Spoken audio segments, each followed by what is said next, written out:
Hello, and welcome to day 9 of the Ability event. My name is Joseph Jones. I'm the Executive Director of the Harkin Institute, and I'd like to welcome you to today's book talk with Francess West. I'm really happy that you could join us today. Francess West is the former Chief Accessibility Officer for IBM and also the author of Authentic Inclusion. And today she's going to share her story on how she came to fully embrace authentic inclusion and what it means for the business community. I hope that you'll enjoy the presentation and that you'll be able to join us for future presentations and programs as we continue to celebrate, commemorate, and look to the future of the Americans with Disabilities Act and full inclusion for people with disabilities in the United States and beyond.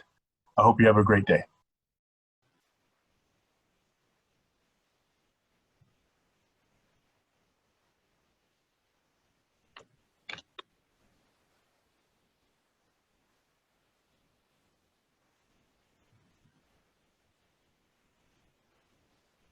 Hello. Hi, my name is Francess West, and I am a Asian Chinese, and I go by the pronoun she, her, and hers, and my hair is black, and I'm wearing a burgundy blouse with black pants, and I also wear a black and red rim glasses.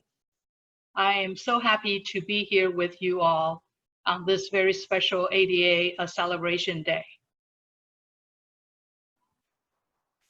Hello, my name is Olivia Nelson. I am a biracial female. I use the pronouns she, her, and hers. My hair is brown and is tied in a braid. I'm wearing a black shirt with white polka dots and my black eyeglasses. I am a second year RCE student at St. Cloud State, and I'm also your student facilitator for today. Just get my, there we go, okay. Well, first I want to say welcome to Francess. Thank you so much for being here today. Excuse me. So I guess to just kind of start off, we're here to talk about your book, and it's just going to be kind of, we'll give you the chance to kind of introduce the book itself and just kind of go through your background and inspiration into writing the book and kind of just kind of go through all that. And then if anyone has any questions, we can go through those as well.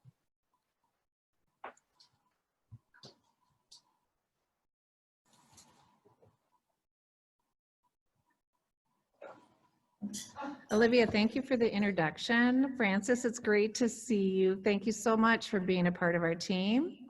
And I think at this point, Olivia, we can just proceed. You could start asking the questions that we have, okay? Francess received a copy of them also, so I'm excited to hear the responses. Thank you so much. Sure. Okay. So the first question that I have is, please could you share your background and experience and how that influenced what you are doing today as a thought leader in disruption innovation? Thank you for the question. And again, I really appreciate having the opportunity to talk about my book, Authentic Inclusion Drives Disruptive Innovation. My background is, like I mentioned earlier, I'm actually a first generation Asian Chinese. I was born in Taiwan, educated in Hong Kong, but my parents were born and actually raised in mainland China. So I had a very, I guess you can call it international background, even growing up. And then I came to the United States when I was 19 as a sophomore exchange student. And I went to a Southern, actually all-male school, Washington and Lee University in Lexington, Virginia. And from there, I actually, and then I moved on to University of Kentucky. And so I lived in Lexington, Kentucky for a few years. And then we moved to Michigan after I got married, and because my husband was doing his doctoral program in Michigan. And we finally ended up living in Boston, Massachusetts Oh, by the way, I also did a 3-year assignment in Beijing, China. So I think my background as a person who travel, not just travel, but live in multiple places, gave me a very unique experience, and frankly, and my appreciation of how diversity in background, culture, experience really can drive to the disruptive innovation.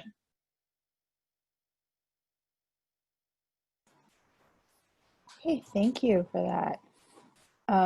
So just kind of follow up with that. I know that it was mentioned that you were the first chief accessibility officer at IBM.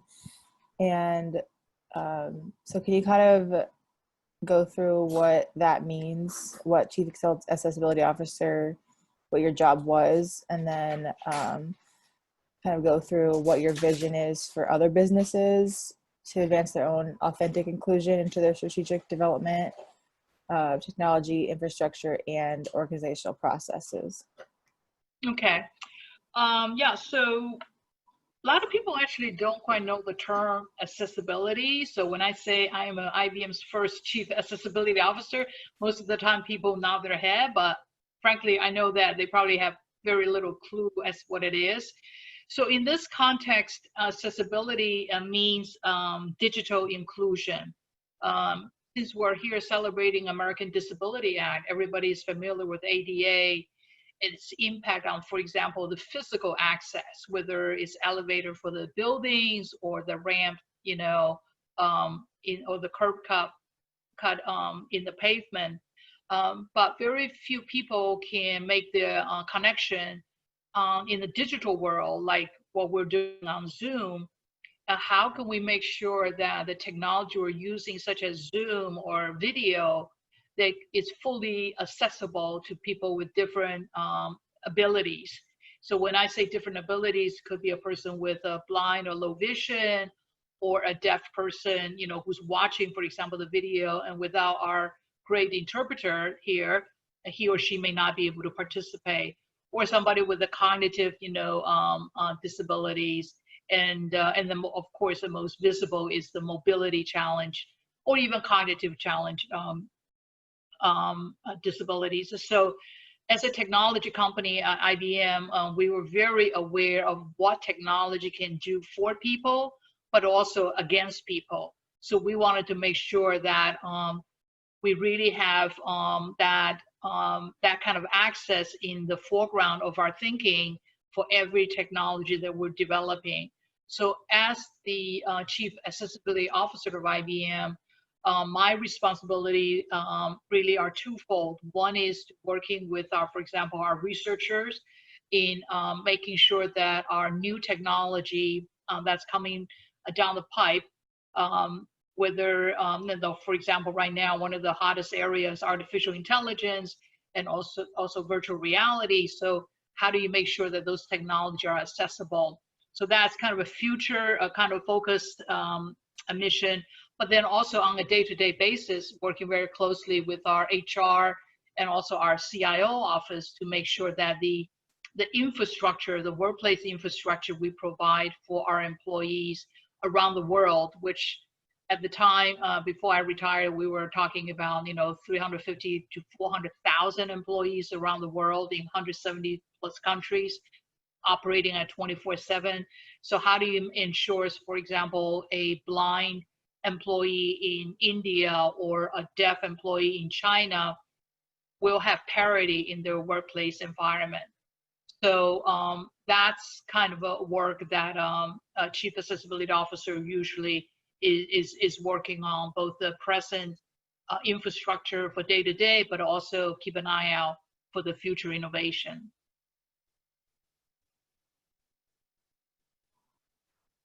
Okay, amazing. Thank you. And I just want to remind anyone that if you have any questions, to go ahead and put it in the Q&A chat as well. Excuse me. So what advice would you give to young people entering the workforce as future business leaders and as well as disability rights advocates? Well, I think in this case, the technology is so native to a lot of the young people, right? You guys, especially the millennial, the Gen Z or Gen Zers, I guess that's what's called. You grew up with the technology and this become an integral part of your lives. You know, this is how you learn, how do you socialize, how you play, how you work. I think we are really at a kind of inflection point, and the human and technology interaction has really become one. And that if you look back for our generation, you know, because you know I would say that we were. I don't want to say I'm the first generation, then that I sound really, really old, but at least the second or third generation of a technologist. But even when I first started in joining IBM, that's about 40 years ago, you know, we were working on what we call the mainframe computers. I bet most students on the audience in Zoom don't even know what the word mainframe means. That just means the big computer that's sitting in the back room. You know, just humming away, you know, and that computer is highly specialized, very expensive, and you need real special computer science, you know, kind of experts to operate it from, right? And not everyday citizen or a student can walk up to the computer. I remember used to have to submit my program in cards, and then that will go into a university computer center and they will run it, and I will be able to get my report back or the output that goes through the computer a day or 2 days later, right, in this big, what they call the watermelon sheets. So the computer back then was really designed to optimize kind of efficiency. You know, just cranking, for example, can do calculation a little faster than human calculation. So it was really more about, you know, kind of efficiency or just a faster speed. And so the design thinking for the computer back then was really about how fast can the machine run and how many input and can it process and how many output, you know, like reports can it generate. Now in today's world, of course, we know that everybody has a computer really in their palm, right, on your cell phone like this, and the kind of power it has equates to many, many computers back when I was starting. So I think if you look at today's computer, it's really, because it's really optimized for individual consumption, individual use, it is becoming an indispensable tool. And because of that, it's very important that the young or new generation, as you work into go into the workplace, and you don't even have to be a computer science major, but you are intuitively aware, for example, whether apps is easy to use or not, or the experience is good or not, right? I mean, right now in the newspaper, one of the biggest apps is TikTok, right? How intuitive that app is and how it draws you in, right? Use artificial intelligence mechanism and can decipher based on your reaction to the app, to the video. It serves up, you know, additional or tangentially related video to keep you hooked, so to speak, right? I mean, it's a good thing and a bad thing, right? Good in the sense that TikTok is getting a lot of eyeballs. The bad thing is that you can be so obsessive with it and you just play with it all day long and forget about your homework, right?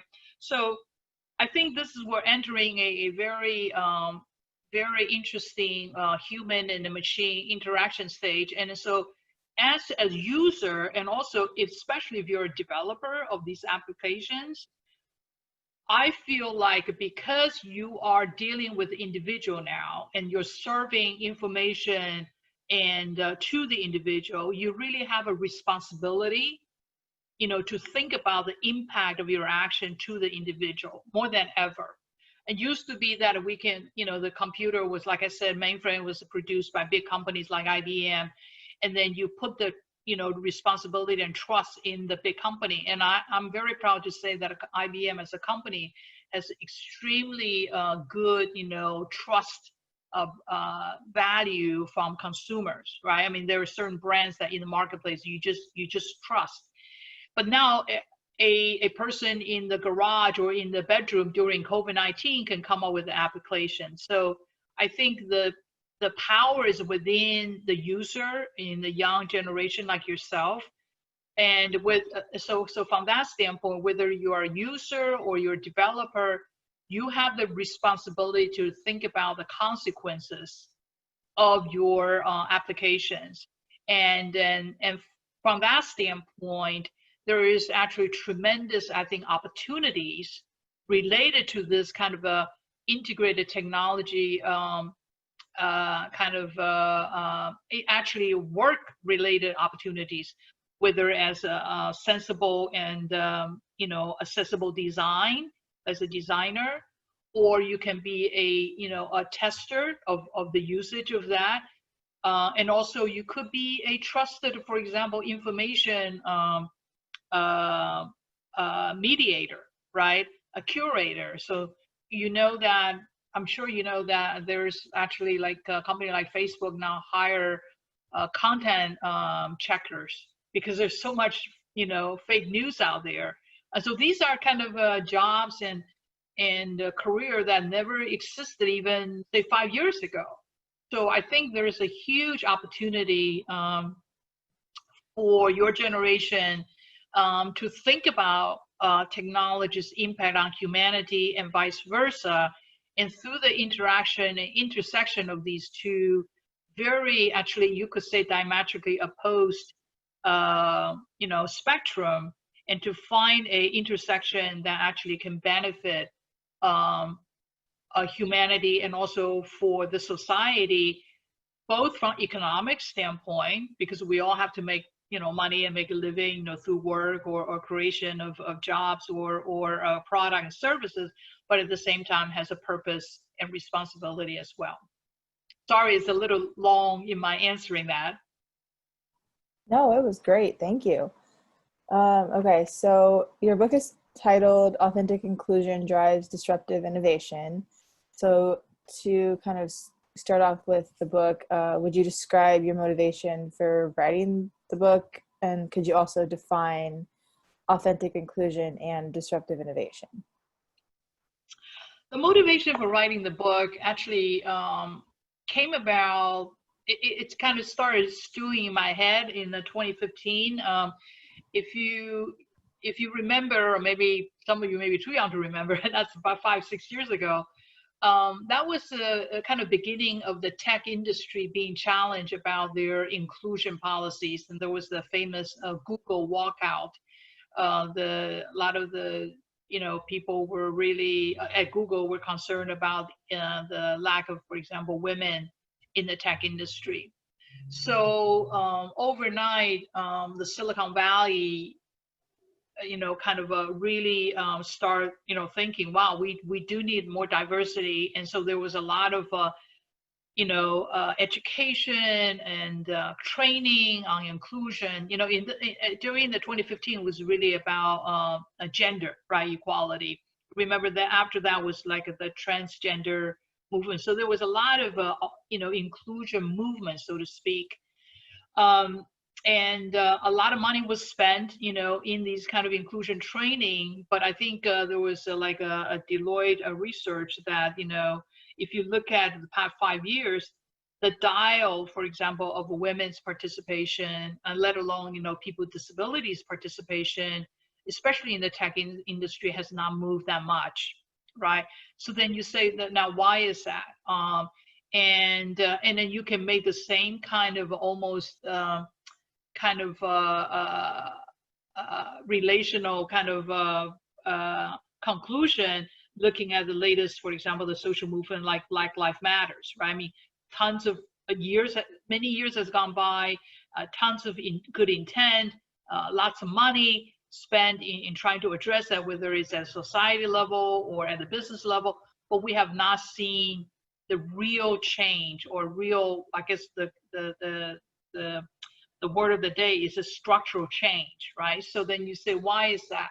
So for me, I felt like it was very important because these topics are very complex, right? It's social, economic, cultural, it's a very, very complex topic.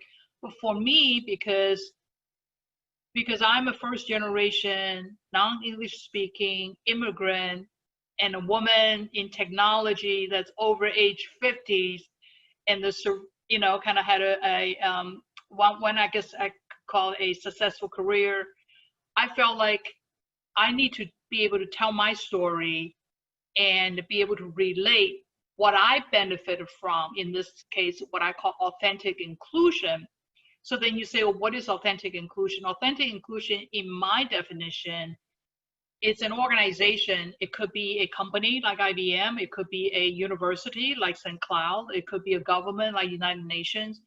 Any institution or organization that, do you have inclusion, not just as a program, that's administered by, for example, your HR or human resource organization, but do you have an end-to-end really as a business imperative, and that you can operationalize it on a day-to-day basis, all the way from your strategy of the institution or organization to your policy? Do you have published governance? Do you have operational plan, and then do you have measurement by department, by lines of business, by functions? It could be your legal department, your HR department, your marketing department. In the university setting, it could be your administration, your faculty, and your physical, campus layout. Do you have this kind of an inclusion not just mindset, but action built into your operating plan? So that's what I call authentic inclusion, is that you really can operationalize inclusion. And that will give you the sustained and a scalable impact of inclusion.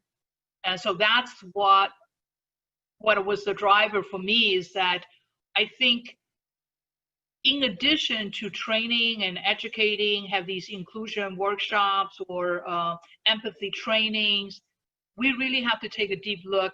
And perhaps because I'm a businesswoman, and also I grew up in I spent my entire life in tech industry, I think it's just so important that we be able to build it into the construct of the organization than just a one-off initiative, because the initiative, there could be another initiative tomorrow, and then you will not have the genuine and authentic kind of impact that all of us, I think, are not just looking for and want to establish, through a movement like inclusion.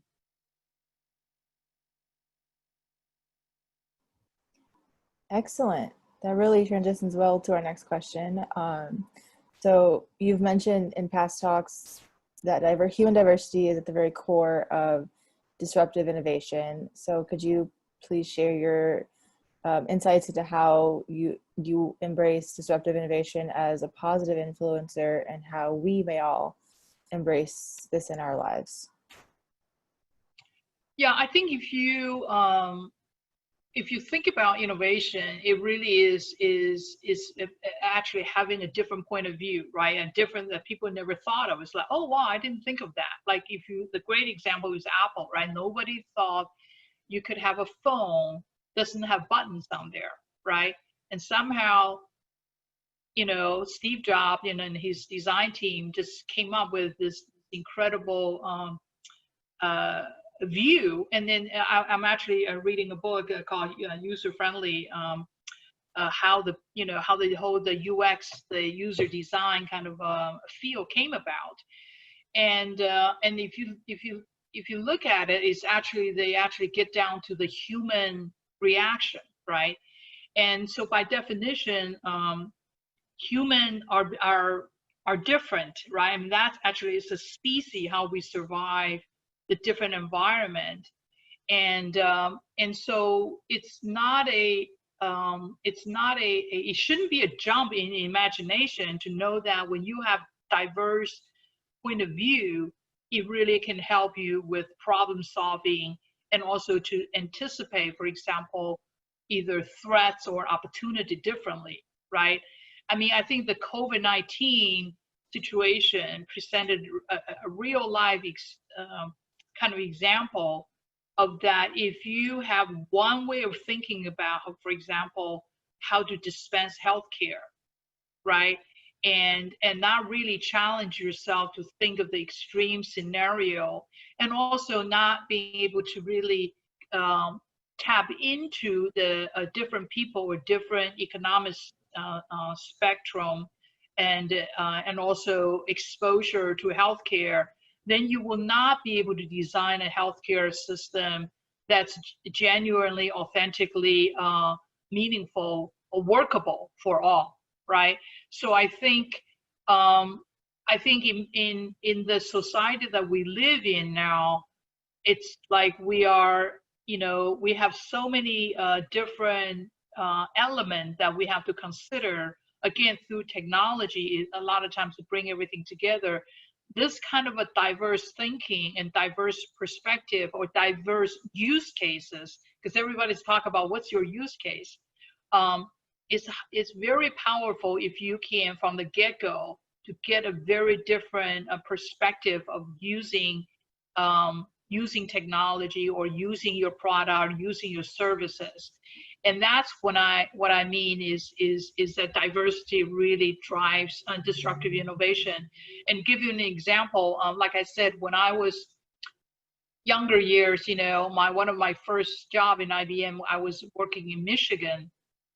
And think about Michigan, right? This is the 40 years ago. And frankly, I was the only female Asian IBMer that in the marketplace, calling on my customers. And I have to be very creative in thinking of how do I relate to the CIO, the technologist, and they have never really met a, Asian woman before, right? So I have to use very creative way, for example, to get to know them as individuals, even though I never fished in my life, but I know ice fishing is one of the big topics in Michigan. So I learned about that. And through dialogue as humans and asking different questions, it really invoked their desire to teach me how to ice fish. And so through that interaction, I was able to actually be able to use that as a platform to discuss, for example, their technology requirements, and ended up, they become a very good customer of mine.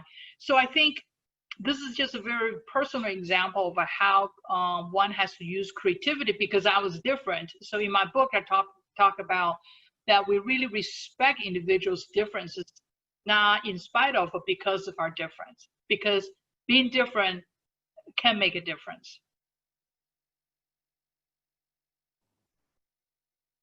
Wow, thank you so much. I don't want to speak for anyone else, but I know for me as a graduate student, you're really helping me to expand my thinking in this area, which leads into my next question.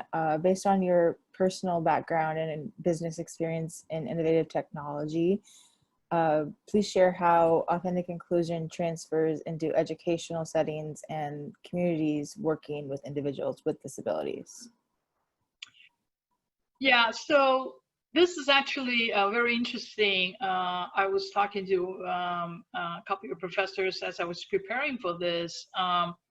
Again, just to go back a little bit, I kind of fell into this whole accessibility, digital inclusion area by accident. I actually didn't know anything about disabilities, and I was actually in the, you can call it a mainstream sales and marketing jobs.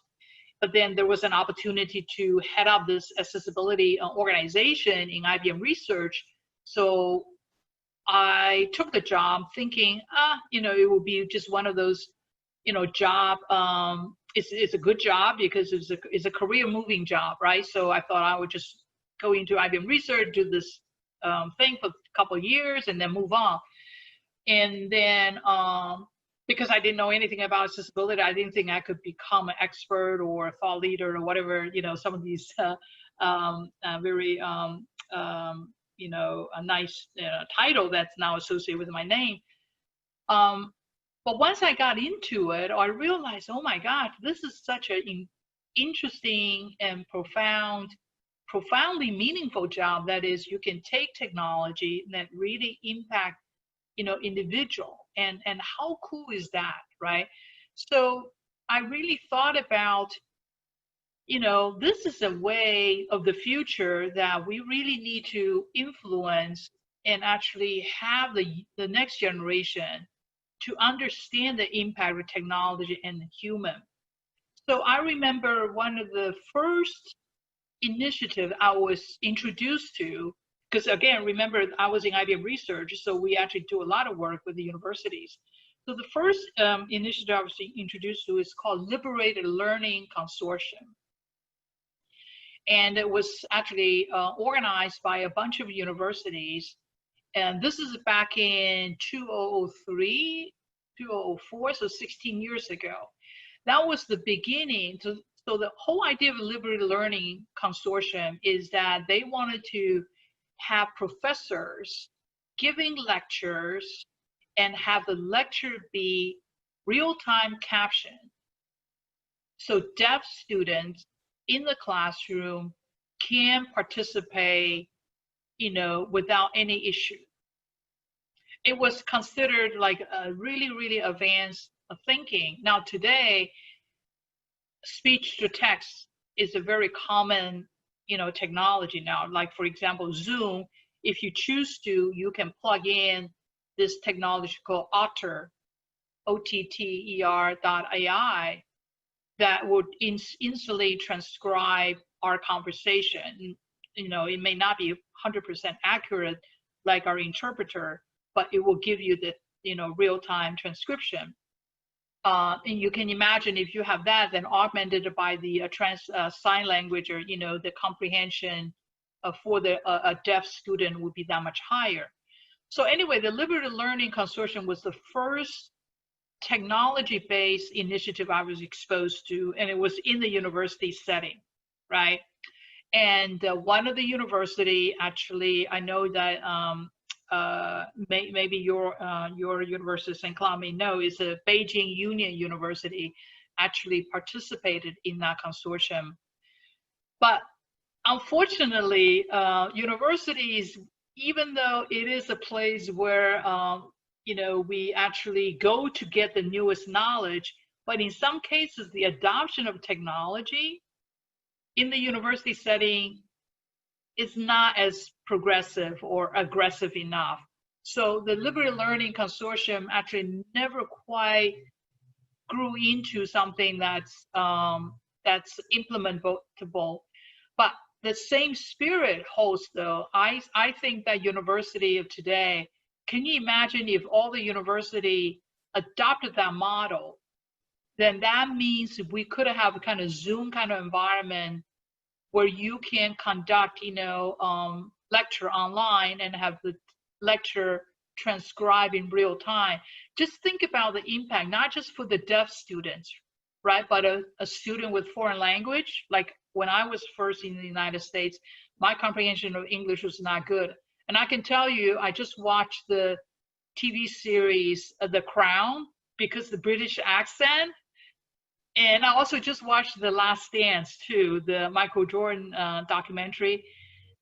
I have closed caption on the whole time because it just helped me to understand what's going on, So I think university really could really think about how they can use some of the technology in their actually in their infrastructure, in their day-to-day settings conducting their knowledge transfer activities. And I think by investing in that kind of infrastructure, you actually potentially will reach more diverse students, right? And you could have a broader student reach, because you can go international. Because once let's say you transcribe the lecture and then you taped it, there is technology that do automatic translation, and you can translate into Spanish, French, and Chinese, and whatever.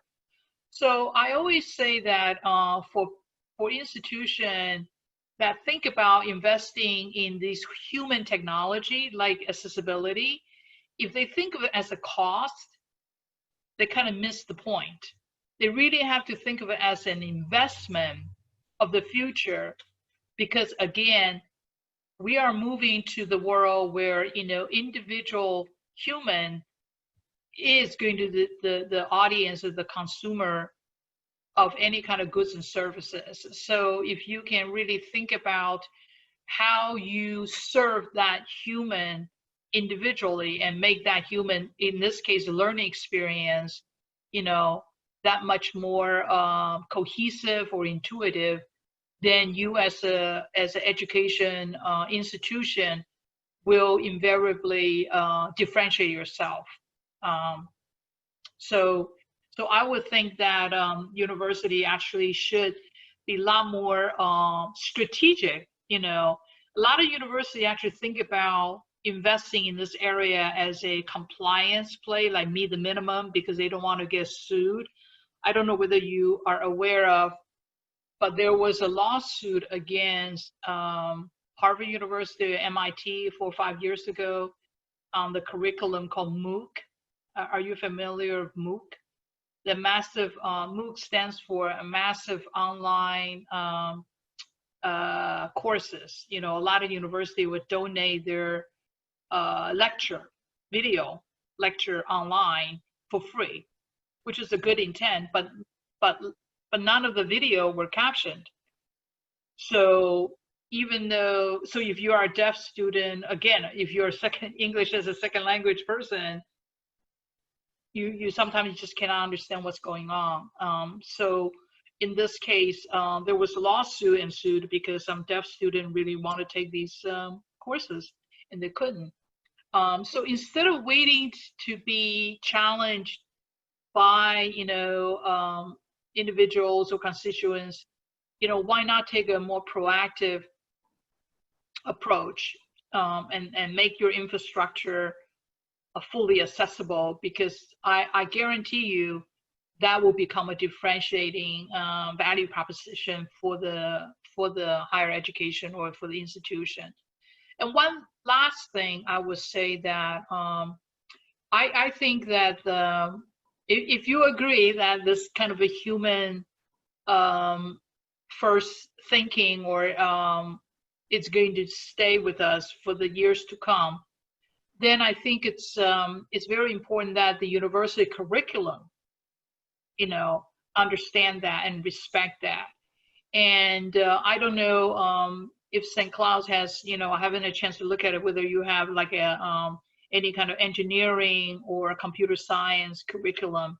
But if you do, then I would challenge the department to think about, for example, including, you know, accessibility, like digital inclusion, as part of the Common Core, you know, for the students to want to get into the engineering or computer science field.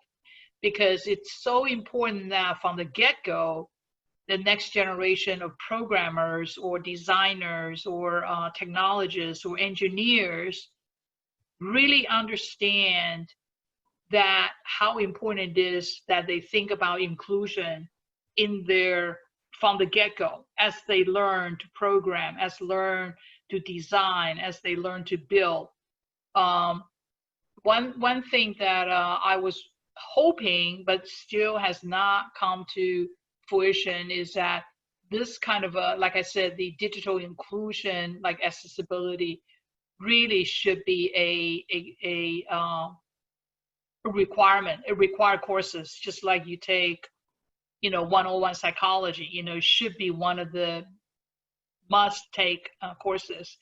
At places like IBM, we actually built it into our what we call the boot camp. Like if you join IBM as a designer or developers, you know, we take you through, of course, a basic orientation and education, and we actually introduce the concept of design thinking and with digital inclusion as part of that core.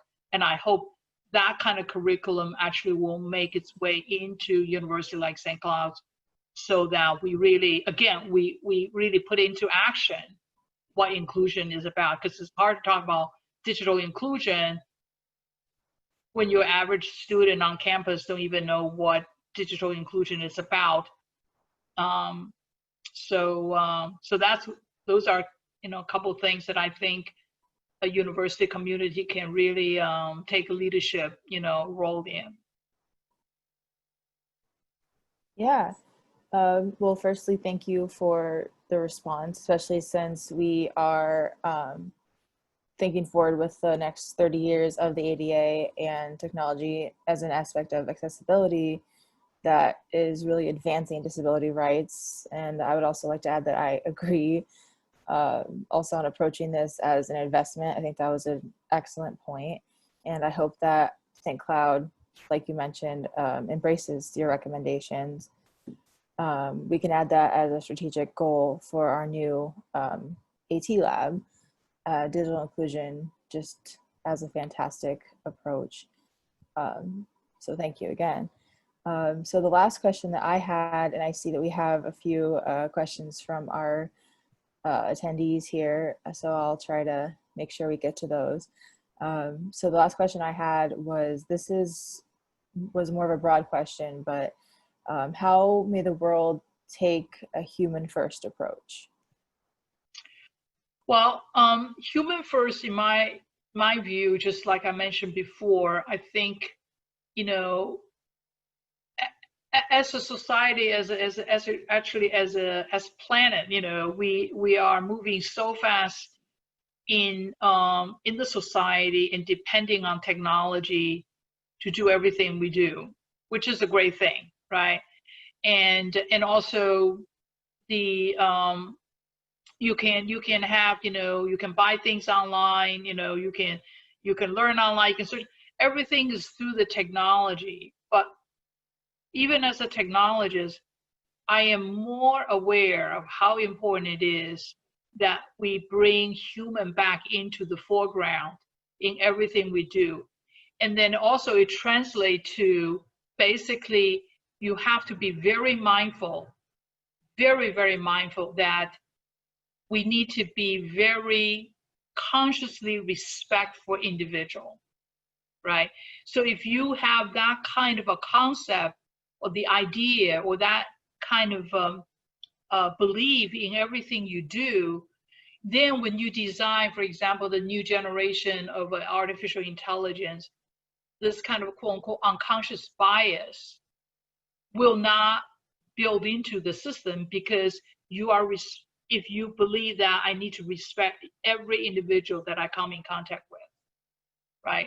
So again, I step back, I look at some of the social tension that we have, not just here in the United States. Actually, I don't know what's in the air or in the water. Like 2020 has turned out to be a year of crisis everywhere, right? Here in China, India, every place. So then I step back and say, perhaps this is not, everybody said we have an institutional problem, but we do. In some cases we need to rethink of, for example, the structure of the government and this and that. But fundamentally, human first is that we individual as humans, we have to take responsibility. And I think if each one of us take responsibility, respecting each other, which is what human first is really about, that whole thinking, then you can impact. If you can have that as your kind of true north, then you can impact yourself in everything you do, to be respectful and to do the right thing, not just for yourself, but for the other. Then in turn, you will influence your family. From the family, you can influence your community. From your community, you'll influence your society, which is, by the way, a very Confucius way of thinking, right? Everything starts with the individual, not the other way around. I think a lot of times we tend to, start from the outside, like it's their problem, but let's reset this whole play again. And if each individual can do the human first thinking, then collectively, if you are a leader of an organization, then it's like you're the, your father or mother figure of organization, that you need to put human first, then you will have your purpose and your profit and also your responsibility in alignment. All right. Well, before we move on, I just want to say, Frances, I am so thankful to have gotten to serve as your student moderator. It's been truly an honor. So now we're just going to jump down into our Q&A and go through some of the questions. We'll get to as many as possible. We are kind of getting short on time, so let's see. I'll start with Steve Anderson. In your opinion, how do you alleviate the fear and or bias that some companies have when considering hiring someone with a disability? So this is the thing I live day in, day out, right? I think, again, this comes from it's in many cases, it comes down to whether the company really is authentic. I think people can tell whether the verbiage that's put out in, for example, the proclamation, we are an inclusive company, but if you look at their employee base, but it's not as diverse. And I do think that, the social pressure, using social media is becoming a much more prevalent. So individual company are beginning to understand that I have to be authentic in my action in hiring people with disabilities. And also people with disability are becoming more and more forthcoming, which is great in terms of not hiding away, but really, understand that they're different, or they're a different ability. Just because, for example, you're blind and deaf does not mean that you don't have other, you don't have insight, you don't have intellectual capability to do other things. There's all kinds of business-led initiatives now, and also there are many good solutions. So for example, there's a new startup called Inclusively. You can look it up, inclusively.com. They come up with an employment platform that is, really focused on ability versus resume. So really give people with disability a kind of a more of an equal ground of competing for jobs. You also see technologists, like a company are beginning to study, looking at a facial coding to understand, for example, the interviewer may have unconscious bias or not. So I think through technology and through also the general social awareness of bias exists, we have to accept that. But then what you do about it is the next thing. But once you, it's almost like it's like AA program. First is to acknowledge that there is a problem, but then the solving it has actually become easier. So in a way, I guess we can say I'm an eternal optimist.